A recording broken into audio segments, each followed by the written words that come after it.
Black Myth Wukong is one of the most anticipated games of this year. If you're anything like me, you're looking forward to it. I can't wait. I'm a big Souls fan to begin with, so I can't wait to get my hands on it. But with that said, it's also been a game that's had a lot of hit pieces ran on it ever since the game's reveal. Just recently, I ended up reading an article from The Guardian where they're going in and talking and parroting the same points that I've seen many other journalists say, and trying to paint the game in a bad picture, specifically trying to send the message that, hey, yeah, it looks like a good game, but, the developer doesn't say very nice things, and we probably shouldn't support them. So today what I want to do is I want to talk about the media's obsession with Black Myth Wukong, but more than anything, I want to talk about why they're obsessed. If you haven't heard, Black Myth Wukong is blowing up before its release. The game is already the most wishlisted game on Steam, and just the other day, the benchmark tool brought in over 85,000 players at its peak. An optimization testing tool brought in more players, 40 times the amount of players as Sony's open beta of Concord. Low blow, I know, but it'll become a little bit more relevant later on. With that said, Black Myth Wukong's developer, Game Science, likely has a breakout hit on their hands, and this is their debut title. But there are those that are out there that want to try and stand in its way. Just a couple weeks ago, Tom Regan of The Guardian wrote an article titled Black Myth Wukong, the summer's most exciting and most controversial video game. This beautiful looking action game is based on Journey to the West, the great Chinese novel, but its own journey to release has hit a bump in the road. Tom writes, after playing Wukong for an hour and a half in a London hotel suite, watched nervously by Game Science employees, I can confirm that, somewhat miraculously, this stunning Chinese mythological twist on Dark Souls delivers on that showy trailer. Marrying fluid-feeling combat and reflex-testing difficulty and the expensive filmic sheen of something like God of War. As I sprint through Wukong's dense jungle, ducking and dodging through a deadly array of flora and fauna, I come face to face with everything from gi-wearing toads to nightmarish gigantic-headed infants. Unlike many of its brutally challenging From Software-inspired peers, the difficulty in Wukong feels expertly judged. My simian avatar met a grisly end more times than I care to admit, but I persevered. Eventually, I defeated enough foes to unlock new abilities. Soon, I can perch atop my staff mid-attack, giving me an edge against its murderous mythological monsters. I can buzz around the forest as a stealthy cicada, summon flames from my glaive, and eventually topple a snarly, lorry-sized werewolf atop a crumbling temple. We're under great pressure reflects one of Game Science's co-founders, who was introduced only as Ted. Game Science wouldn't give his full name via translator. This is the first time we have worked on a PC and console game, and we are also a new studio. So we really like to think how tolerant the players and the market is towards us. Their excitement encourages us. However, the thinking of Chinese people tends to be, we look at the risks. And therefore, when we're faced with such great encouragement, the best thing we can do is to try our best to satisfy the expectations of the players and communicate with the players in a very honest way. China has dominated the mobile gaming market. You look at everything that HoYoverse has done, from Genshin Impact to Zenless Zone Zero, Honkai Star Rail, Honkai Impact 3rd. These games have made a lot of money. They have a lot of players. And what they've done is they've actually paved the way for Chinese developers to be able to reach global markets, something that was relatively inaccessible for them in the past.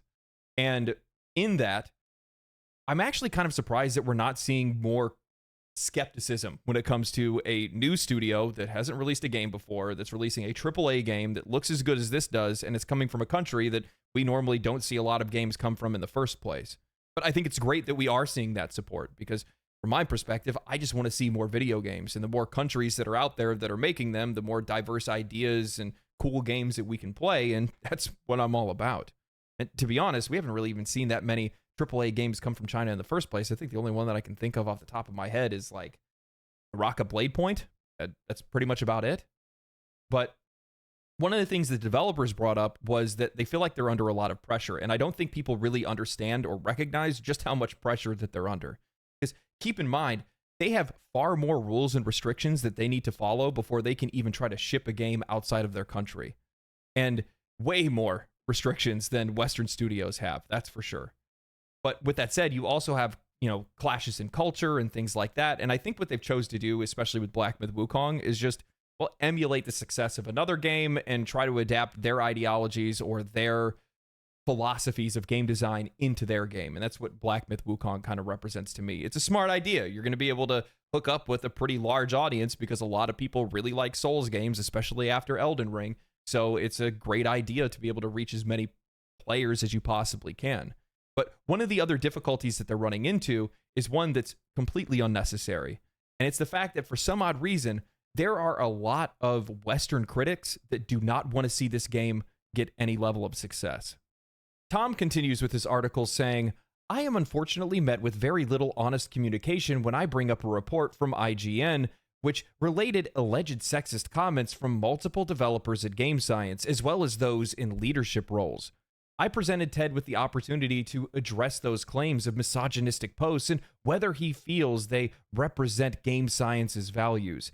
Instead, I am shut down with a hasty no comment from their UK PR representative, and then, after a long wait, given a longer statement of no comment via Ted's translator. I am then told that Game Science's US PR agency will follow up later with a prepared statement, only to be sent the following. Game Science is focused on the demo at this time and will only answer questions related to gameplay.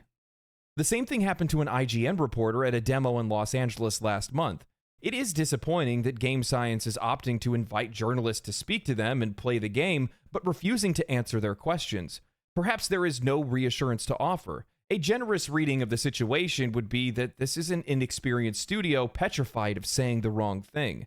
Yet, in failing to say anything at all, Game Science is also failing to distance itself and its game from multiple crude, disparaging, and misogynistic comments attributed to its employees and leadership. Journey to the West, of course, is no stranger to the world of video games. From Ninja Theory's 2010 Alex Garland penned and Andy Serkis starring Xbox 360 adaptation Enslaved: Odyssey to the West, to Akira Toriyama's world-conquering Dragon Ball, it's a world of myth and monkeys that lends itself perfectly to gaming. Black Myth Wukong's stunning visuals, cinematic beauty, and refreshing sense of speed could well make it the best playable adaptation of the fable to date. But the unreserved excitement I would otherwise feel about it is being trampled by the elephant in the room. Guys, I'm going to be honest with you, I cannot believe that they wrote this. The elephant in the room, huh? I would imagine the elephant in the room is the fact that the report from IGN was found to be heavily mistranslated and misrepresented, spreading misinformation about a studio either by the way of IGN's ignorance or their malice. The report that they mention is something that was parroted by almost every other gaming news site. Headlines with this narrative ran wild since the reveal of Black Myth Wukong's trailer a few years ago, making sure that players know, yeah, the game looks cool, but guys, this is a very bad developer. This misrepresentation even led to Game Science's studio allegedly being vandalized by the people that were claiming to do it based on that news of the studio's quote-unquote sexist culture. Eventually, through social media, readers and critics pointed out the mistranslations. Hell, Asmongold's editor, Clip's editor, did a better job of reporting and investigating, showing all of the mistranslations. Context. IGN published an article trying to smear the company and the devs behind Black Myth Wukong as some sexist freaks because of some of their employees' social media posts. The article cites one of their artists who basically did the still wood meme about this monster. The problem is that this game journalist, either by sheer incompetence or malice, translated these posts in the most uncharitable way possible. And this is nothing compared to the most egregious mistranslation after one of the game company founders posted this in 2020, apologizing for the lackluster trailer of Black Myth Wukong just released. Now, how on earth do you get? I want to expand my circle and hire more people. Get licked until I can't get an erection. In reality, the actual translation completely changes the meaning of what he was saying. Not satisfied, I went back checking if anyone called this out when it happened, and they did. And ultimately, this all led to the original writer of the IGN report giving a backhanded non-apology, avoiding the conversation of mistranslation, still perpetuating the lie, and upset over Game Science's lack of response, and that the game with a Monkey King and a bunch of anthropomorphic characters doesn't have enough femme-coded characters. I am beyond myself. The gall to come forward and say something like maybe they don't want to say anything because they're afraid to say the wrong thing. What exactly is the wrong thing? Because apparently you already think they said it to begin with, even though it was all mistranslated and misrepresented in the first place. Sure, they may have said some crude things, but you don't understand their culture or the intricacies of their language and how they use colloquialisms and things like that. So you're just applying what you believe onto what they are saying. I'm appalled. It's just ridiculous is what it is. I'm shocked. I don't even really know how to respond to something like this. I think that Western critics and game journalists, not all of them, but some of them, view these Chinese-made games and games made in some other countries as a threat. Because these are studios that will not fall in line with whatever their narrative is, even if they are in the wrong. Because there are times, and there have been times in the past, where the media was wrong about something, but still wanted and still pressured the studios to do something and say something that otherwise went against it. And that's exactly what they're trying to do now. Still running with the exact same narrative, even though it's already been disproven. What is the point of that? Because now what they want is that even though it's been disproven, well, we still want you to tell us that you like women. What are you doing? What is the point of this? And even more so when you're putting out an article talking about the overall feeling of the game, how much you enjoyed the game, and then you have to put something like that in there. Like, we don't know what you're trying to do. Trying to spin a narrative around this game to make it feel like, man, you should probably feel bad about playing this game, guys. You should feel bad about it. They're bad people over there. They say mean things on the internet. They say crude things on the internet. How dare they? I think the worst thing possible out of all the things that they said was there was an image of like a snake woman, like a lady that was like, her head was a regular person, but her body was like a snake. It was some like horror creature. And they were like, still would. Are you serious? What, like they're not allowed to be human and take part in meme culture? Are you serious? What is this? What, like, this like thought policing and I don't know, man. Like, I'm so happy that their position was, we're working on the demo right now, and that's the only thing that we want to talk about. Because at the end of the day, that's the only thing that actually matters. The game matters. What they do outside of that has no impact whatsoever on what consumers actually care about in the first place. Some of these some of these journalists and games media heads wonder why they're losing subscribers, want to know why they're losing readers. Well, it's probably because of the fact you keep putting things in your articles and in these discussions that don't belong there in the first place. I originally went to go and read that article because it was talking about their first impressions, and I was just trying to gather a bunch of people's first impressions on the game. And then all of a sudden you want to go off on this tangent on something that was already disproven in the first place? What are we doing? What is this? You know, this isn't the first time we've seen this. The Wizard game. Yeah, that's right. Hogwarts Legacy. Game critics and journalists dogpiled this game as hard as they could. Wired.com gave it a 1 out of 10, not because of the gameplay, not because of the aesthetics, but because of the fact that J.K. Rowling had something to do with it, even though they're just the creator of the source material and actually had nothing to do with the actual creation of the video game, but that didn't matter. Meanwhile, a slew of other reviewers boycotted even reviewing the game in the first place. Some magazines didn't even post reviews whatsoever, and many of those that did actually review it still made sure to drop a little piece of their mind about J.K. Rowling in the reviews. What are the chances that we see the same thing with Black Myth Wukong? Is it going to suffer the same fate? Regardless of how many people tried to derail Hogwarts Legacy, it ended up being the first title in 15 years to beat Call of Duty in sales, selling 23 million copies in 2023, proving that social issues have no impact whatsoever on what games players want to play and what they want to buy. Hell, back when Activision Blizzard went through their major controversy, the players that were leaving the game weren't leaving because of what happened at the company. They were quitting because the game sucked. And as soon as they came out with a new expansion, the vast majority of the players returned to the game.